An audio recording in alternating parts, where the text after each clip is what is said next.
Hey everybody, in this video I'm going to go ahead and go over 0.4, which is going to be the Americas. Okay, in the background you're going to see that it is a Mayan calendar, right? Usually people think it's a Aztec calendar, but that's not the case. The Mayans were the first ones to pretty much perfect this calendar. They took the idea from the Olmecs, tweaked it a little bit, and made it what we know and love today, right? The world famous Mayan calendar. So let's go ahead and get started. Now, the objectives for this chapter are going to be to describe the major development of the Maya and Aztec civilizations, describe the major development of Inca civilization, and examine the cultures that developed in the different geographic regions of North America.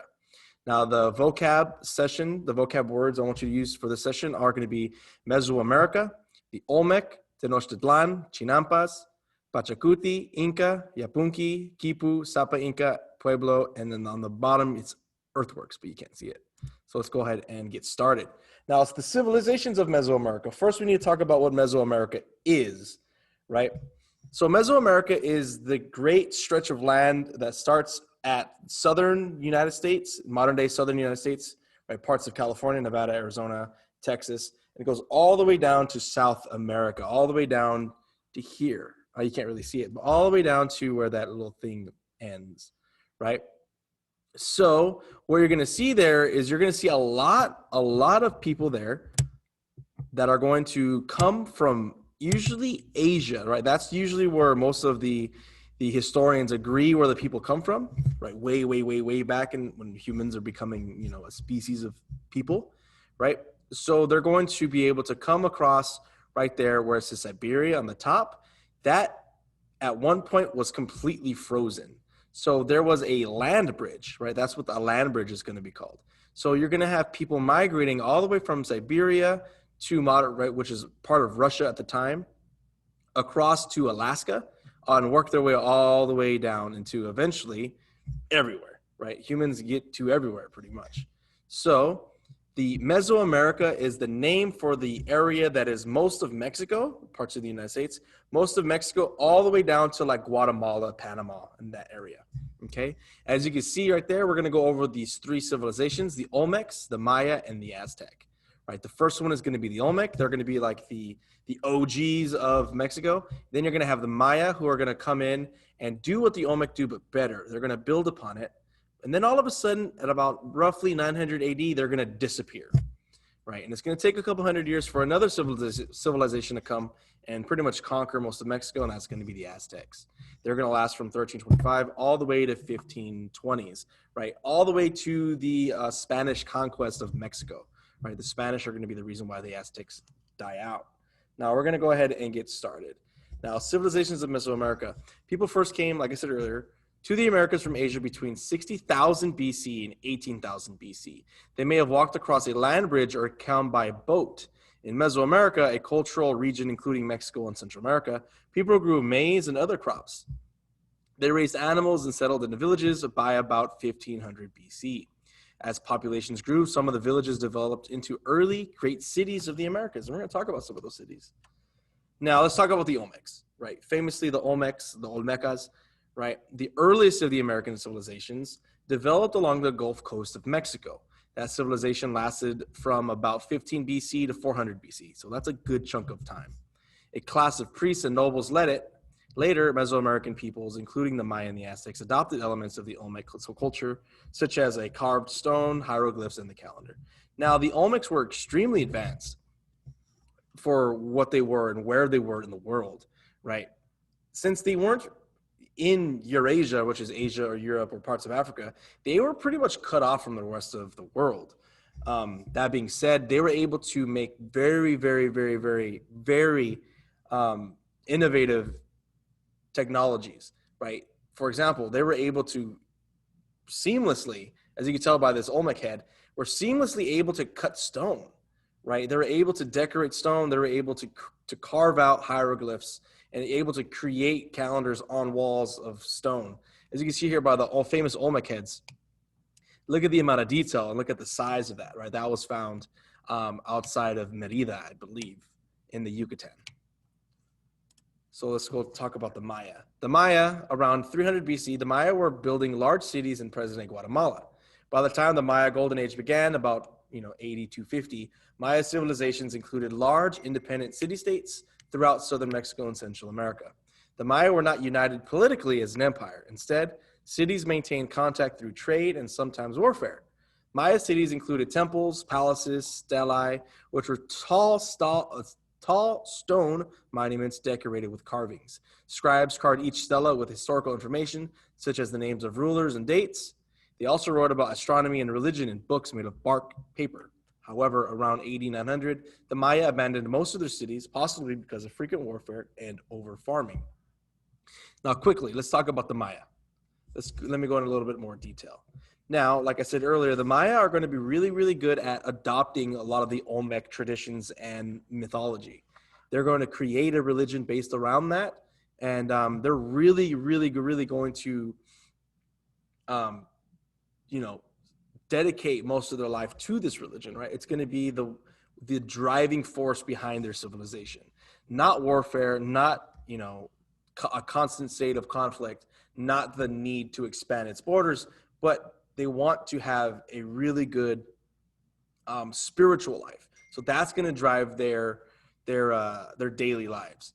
So as a result of that, they're going to be very independent.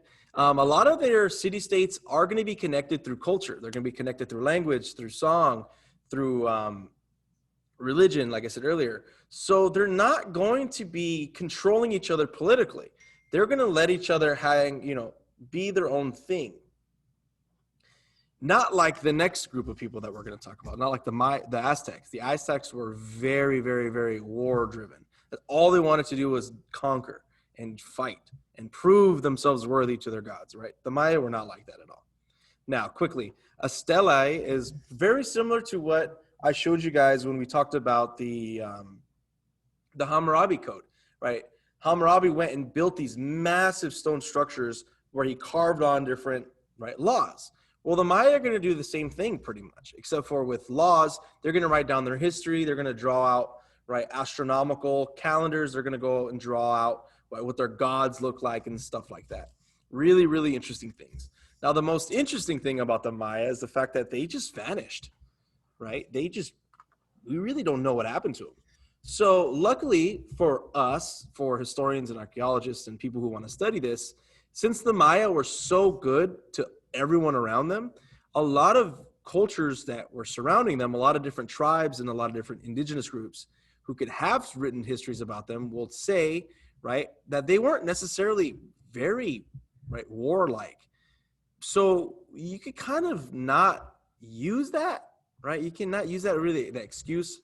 So most people are going to go and agree with the idea of over-farming.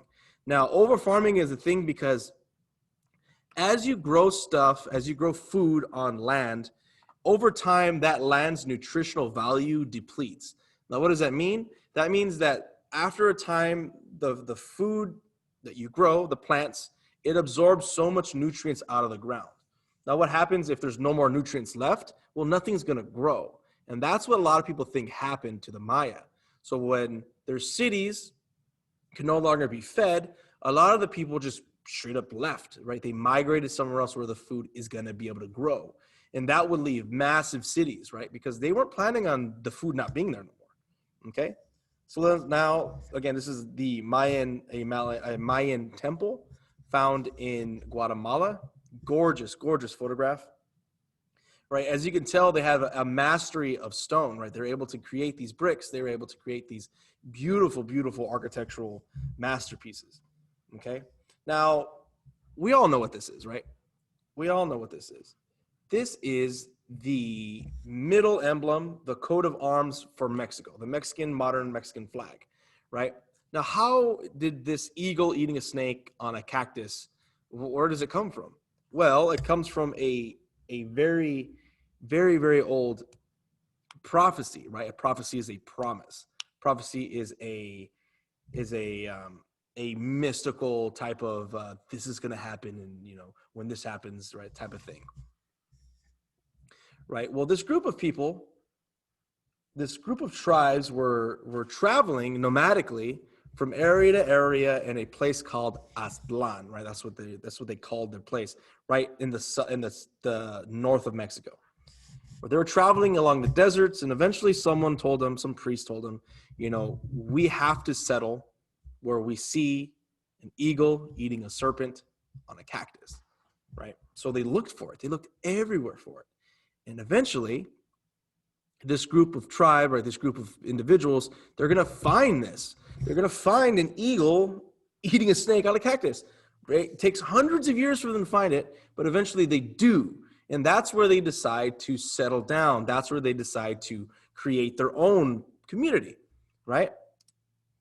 Well, the thing is, they find that in the middle of a lake, right? There's this, there's a huge lake out in the middle of nowhere, Lake Texcoco. And in the middle of that lake, there's a little bit of land. And all that land, that's where they saw the eagle. And they said, oh, cool. That's where we're going to settle down, in the middle of a lake, right? So they make boats, they go out to the middle of the lake, and they quickly realize this isn't big enough, right? This space isn't big enough for all of us, especially if we start to grow. So what do they do? Okay, we're going to talk about how they do that. But first, this is going to be a hand-drawn map of Tenochtitlan, which is going to be the capital city of the Aztecs. And eventually, Tenochtitlan will become Mexico City, right? The Spanish that come in and they conquer the Aztecs, they're going to rename this capital city to Tenochtitlan. I'm sorry. They're going to change the name Tenochtitlan to Mexico City. So this is what Mexico City looked like when it happened. As you can see here, it's in the middle of a lake, right? A middle of the lake. And then they're going to have massive roads that cut through it, that connect the city in different angles. Woo. There we go. Light is going to turn off. Now, this is going to be really weird, right? How do they make this island? How do they expand upon it? So as you can see in the middle, that's where the temples and stuff are going to be, and all the houses are going to be built outside of it. Now, how are they going to do that, right? What is that? What is the process of that? Well, it's the process of creating chinampas, right? Chinampas are artificial strips of land, artificial islands that people make themselves, right? Now, how do they make them? So what they do is they go ahead and they drive those stakes like you can see there, right? They'll get these tree trunks and they'll dig them into the lake, right? They'll make a strip like they did here, and then they'll start filling it in with rocks, with twigs, with branches, with dirt, soil, and they'll make layer upon layer upon layer upon layer until eventually the water seeps out. The water will seep out of the wood, right through the wood, but the dirt will stay there. And eventually, over time, all of the water gets seeped out. However, all of that water that was there creates an extremely good amount of nutrients. So they're able to make artificial farmland, which is huge because now they don't have to worry about building on water because eventually that water is going to disappear because of the dirt, right? So that's how they're going to be able to create these chinampas. That's how they're going to be able to stay fed. That's how the island is going to artificially grow, right? It's going to artificially grow in this lake until eventually the lake's gone, right? Mexico City today is built in the remnants of that lake. That lake no longer exists. They built out of it, right? Now let's go ahead and move on to the civilization of the Andes, right? Now the Andes are a huge, massive set of mountains that stretches the entire west side of South America. Now, this is what the cultures and civilizations of the Andes look like. You're going to have the Chavin culture, who are going to be the first. You're going to have the Nazca culture, which are going to be farther away. You're going to have the Moche culture. You're going to have the Jauja culture, the Tiahuanaco culture, and then eventually the biggest one that we know of is going to be the Incan Empire. Now, the world of the Inca. The most powerful of the Andean peoples were the Inca. Their civilization began in the 1100s, but greatly expanded its power after 1438. This is when Pachacuti Inca Yapunki, a skilled warrior and leader, declared himself Sapa Inca, or emperor. Eventually, the Inca Empire controlled 2,500 miles along the Andes, from Ecuador to Chile. To unite their empire, the Inca imposed their language, Quechua, and their religion on the people they conquered, right? So in order to create unity, they made sure that everyone spoke the same language. They made sure everyone had the same religion. And when you do that, it's easier to, to travel from one end to the other end of the empire and have something in common. Now that's going to be really, really, really important in keeping the people together and keeping a very big homogenous culture. Now, the Inca built a network of roads of about 14,000 miles, winding through deserts and over mountains. The roads allowed news and armies to travel quickly throughout the empire. All roads led through the capital of Cusco. Various culture groups from all over the empire lived in this city. Now, this city is going to be a city a city like we think of a city today. When you go to Los Angeles, or you go to New York, or you go to Chicago, or even San Diego, anywhere, right? Anywhere that's considered a city, a big city, you're going to have people from all over the world. You're going to have people from different cultures, speaking different languages, that study different religions, that have different backgrounds, and so on and so forth, right? But the big thing that we got to remember is that ultimately, they're all different, right? That's how Cusco is going to be. Cusco is going to be the capital city, but it's going to have different tribes and different people that speak different different languages and study different religions living there harmoniously. They're going to be living there in peace, which is incredible to think about, especially back then. Now, the big thing about the Incas are they're not going to have a written language. This is the big thing against them when people want to talk about civilizations. A lot of people will argue that this doesn't make them a civilization because it didn't have writing, right? The Aztec, the Maya have writing, the Mesopotamians had writing, everyone in Europe had writing. The Incas did not. Instead, they used quipu, right? What quipu is a braid that has different lengths of string attached to it, right? Each string and each knot represents an idea, right? So this is pretty much a book, right? Each strain contains an idea. So you would read from string to string, from knot to knot, and that's what's going to tell you what's going on, right? It's their version of a visual book, very textile, right? Now, this is important because they're going to be able to, with the help of the roads that they built, right, through mountains and stuff, they're going to be able to transport news. So you no longer have to worry about word to word, right, oral history or oral news, because what happens if someone, right, says the wrong thing and before you know it, the news is completely wrong. Now you could actually you could read this, you could hold on to it, you could give it to somebody, right? And that's what they're going to do. And just a glimpse and an idea of what the Andes looked like and what the Incan Empire looked like.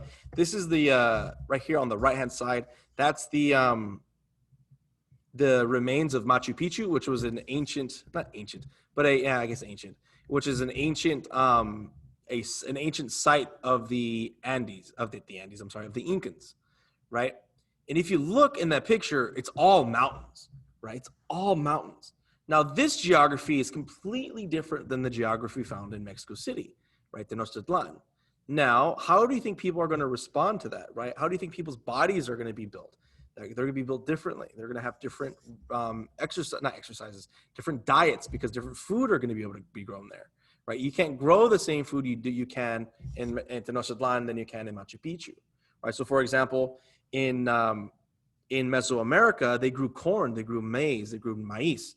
Right here in Machu Picchu, they don't grow that. Instead, they grow potatoes. Right? That's where potatoes come from. The potatoes come from the Andes, from the mountainous regions, because potatoes can grow in really high elevation. Most things can't. Right? So that's what they're going to eat all the time. Right? So it's really interesting once you start thinking about geography, how geography shapes the way people live, what they eat, and ultimately, right, everything about them, pretty much. Okay? So that's going to be it. Hopefully you guys enjoyed this quick little video. The quick little video to talk about the three different